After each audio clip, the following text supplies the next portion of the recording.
Hey, I'd like to welcome you to another episode of the Mission Matters Luxury Podcast, your source for all things luxury and lifestyle. My name is Adam Torres. You can follow me on Instagram at AskAdamTorres to keep up with my book releases, book tour schedule, signings, all that other good stuff. Always love to connect with you there. And as always, if you'd like to apply to become a co-author of one of my upcoming books, just head on over to the website, missionmatters.com, and click on Become an Author to apply. All right, so today I have Eric Cloutier on the line, and he is the owner over at Emc Management Group. Eric, welcome to the show. Hey, how are you doing? All right, so doing great and excited to get more into what you're doing over at Emc Management Group. But before we do that, let's get a little bit further into your background. So how'd you get started in your business and in your career? It's a little bit funny. I'm from Canada, so I played professional hockey, and at the age of 19, I got a signing contract with the Boston Bruins. I played a little bit over there, and I got hurt right away, and I ended up having too many concussions. I ended up in the minor league in Louisiana.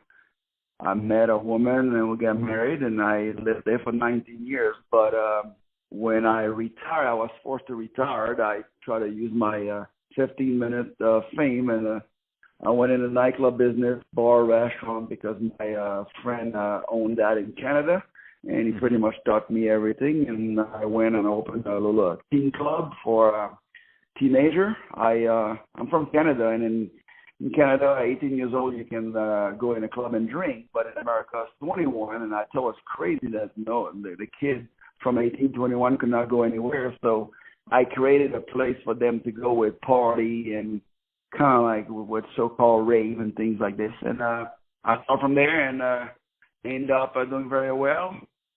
And I wanted to retire when I was around 34, moved to California because the weather was so nice. I got bored, and I decided to go back into business. So, funny story for you, Eric. So I actually know a lot about the Canadian culture. That I grew up in Michigan, and when I was growing up, and you're right, obviously you know the drinking laws and all the other things in Canada versus here, but when I was growing up and in high school, what we would do is on the weekend, this is before 9/11 or all these other things happened to where you could go, we used to be able to go across the Ambassador Bridge like in 15 minutes. So when we go over there, we were 19 or, when we were of age in Canada, we spent like years going there, all my friends, and it was kind of the culture because we couldn't get into clubs in Michigan, right? So there's a whole culture around drinking age, right? Yeah, the funny part is in the East Coast by Quebec, you have Maine, and then you have New York. It's still just like a few hours, like 3-4 hours. So people will go on. Every province have different age of drinking and different laws. Not really like America, where each province have a lot more. So in Quebec, it's 18, and in Ontario, it's 19. But if you cross the border to go to Ontario, you can go 8 minutes longer, and you're now in Quebec, and you can drink 18. So a lot of English people, it's all that live in Ontario. The French people live in Quebec. So there was always a big fight at 3-4 in the morning because the club in Ontario closed at 2 a.m. So all the English people come, all the drunk people that are drunk, they go to Quebec, and now they drink from 2:30 till 3 in the morning. And there was always a big argument at the end, the French Canadian, the English Canadian. It was kind of funny. No, it is funny. I'm like the nuances of all this stuff. And then the Canadians, some of them go to, I think, what was it, Quebec, or one of them that was like 18. Like there's another one that's 18, and I'm like, because I told this story to another Canadian, they're like, yeah, well, we were there. We used to go over here, and I'm like, oh my gosh, the economy of doing this, right? These laws and borders, it's funny. So, Eric, I do want to spend some time on what you're doing over at Emc Management Group and the properties that you work with and those kind of things. So tell us a little bit more about Emc Management Group, please. EMC was created about a year ago. What happened is I want to go back in the business, but I have 5 kids, and I'm married, and I live in Laguna Beach.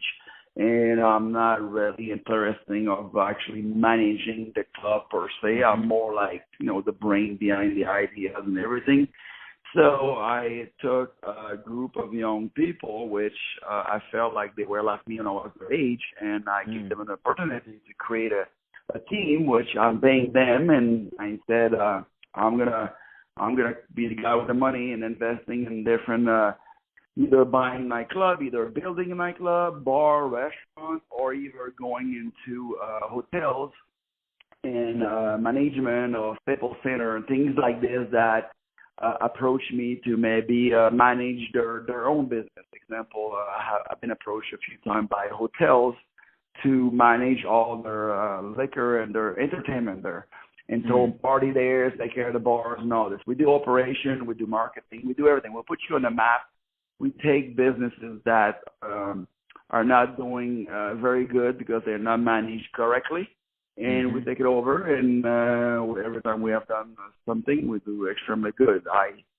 I've been in the business for a very, very long time, and I always felt that my business is not operated by the smartest people in the world, let's put it this way. You know, if you look at the national average of a nightclub, you clear 8% of your gross. Those numbers are so far away from what we do. I always average anywhere between 32 to 40% of I clear of my gross. So I just have different way of operating. I have different way of doing marketing. I don't go after the Cardi B person, which I have to pay $100,000 to come in the club to bring people. We just do very smart marketing. We're more about the people for the people, and we're not trying to impress no one. I'm sure that most people have never heard of us, and we're probably one of the most profitable business that I have right now in a club business, which we own. We are part of the ownership of the Reserve downtown Los Angeles on Spring Street. And obviously now we all are closed. We cannot open, but we've been there for 5 years, doing extremely good, and we do a lot of private events and things like this. So that's pretty much what we do. And in the next 2 years, I'm building 2 clubs right now. One's going to be a bar, kind of like I don't know if people have ever been to New Orleans, but a Paddle Brian type style, like piano bar. Oh wow! With 1945 books inside. And I'm doing another a concert venue for about 700 people that can either watch a DJs or listen to concerts or something like that. And I'm working on a bunch of small little things, but you know, it's hard to negotiate with hotels. They always want a little bit more and things like this. So those things are on the pipe, but nothing's happening yet. Man, that's exciting, and what I like is that what you really did is you saw opportunity based on some of the, let's say, fragmentation or some of the other players that are already in the business, and you're able to, obviously, and we don't have time to go through it on our short podcast, but obviously you implemented models and you have a methodology, whether it's your marketing and otherwise, that increased your margin and made you more profitable in a space that would historically maybe not be quite as profitable because there may be poor operation in there. So, I mean, for me, the interesting thing about the conversation is that I feel like there's a lot of different industries that have these kind of opportunities there, and it takes smart people like you to go in and to create that, that to change systems and to see the vision and to kind of be able to scale that. So now you've done it. Obviously, you've been in the business a long time. You have different properties, and now you're scaling that to other properties and possibly other things through hotels. So, I mean, that's awesome. So what kind of, for people out there that are listening to this right now and are thinking about how they should approach similar problems like that, no matter what their industry, I mean, what kind of advice would you give them on approaching that problem or that opportunity, I should say? Well, there's no such thing, number one, as opening a business. A lot of people, especially in California, people have the idea, I'm going to own my own business so I don't have to work. But unfortunately, it doesn't work that way. Yeah, it doesn't work that way. Let's both laugh at that one, please. Yeah, there's people that can do this, and this is why we're doing so well in our business, especially in California. I've realized that most of the people that own nightclub in California are very wealthy people. Like you have, I don't want to mention any names, but you have one guy that have a lot of money, and he wanted to have fun and hang around with celebrities and all this, and he actually did very well for himself. He had a plan, but his margin was not very big because he didn't know anything about the business. And he hired a lot of promoters, which took advantage of the guy and all that. So long story short, it didn't matter to him because at the end of the day, he wanted to have fun. So I'm not in business to have fun. I'm in a business to make money. I actually don't even do what I actually like to do. I am more. I'm 45 years old. I have 5 kids. I have a wife. I will be more type of person that would like to own a very high-end restaurant, like Mastro's example, which I will love to work like on a daily basis. But I don't do that because the market is not really there where I live, in the neck of the hood where I live. So I do more things that when I find a location, like sometimes I'm looking on a space example in downtown on Spring Street, and I want to do a restaurant because my whole idea was to do a restaurant. But I get there and I'm realizing, okay, the location is great, but this is not a location for a restaurant. It doesn't mean I'm going to pass on it. Now I'm looking, hey, this could be great for a nightclub. So then I run the numbers and I do 3, 4, 5 different business plans with like logistic and numbers, and I pick the one that's going to make me the most money. And it could be my last choice that I personally want to do, but it ended up being my one, and that's what I do. Actually, the Reserve was not supposed to be more like a nightclub. It was supposed to be a restaurant and a cocktail lounge, which, if you can imagine, like brokers in New York and lawyers, like after they work, I wanted to, because I'm from Louisiana, so when I came over here, I saw LA as this big money making, and I was like, okay, there's got to be a lot of lawyers here, like closest to LA Live example. So I tried to do that in the beginning, and it was not the right idea. Let's put it this way: I couldn't make the people with a shirt and a tie to come down 6th Street. They were staying all by around LA Live. So then I switched it to what it is now, and we are more like we're still a lounge, but we are a nightclub, but we don't have all those fancy lights with lasers and all that. It's more a nice place where people feel very comfortable.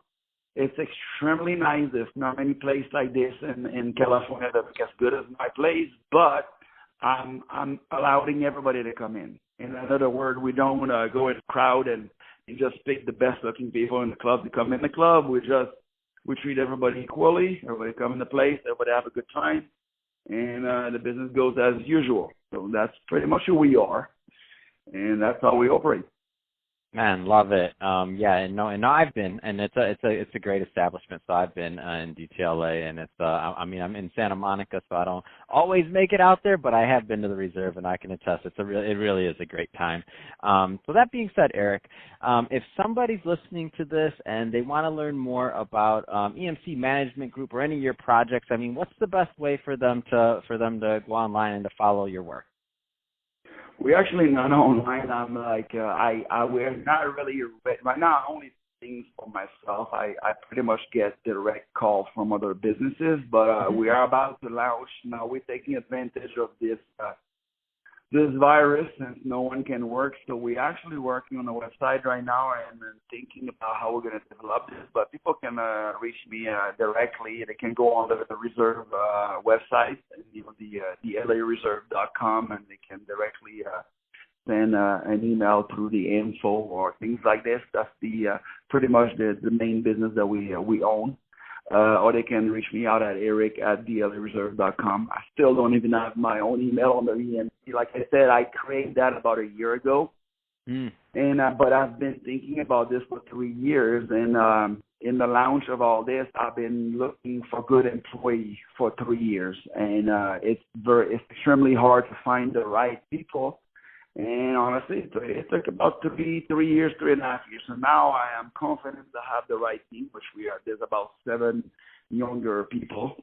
Everybody in each department: marketing, promotion, hospitality, office management, and maintenance. And I'm giving them all a little piece of the business, and we're going to start doing all of this. So we are working on another business that's going to be open probably in June.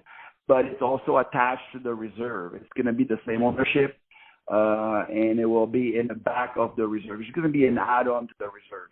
In about 1 year, we already start building another, the paddle brand style that I've been telling you.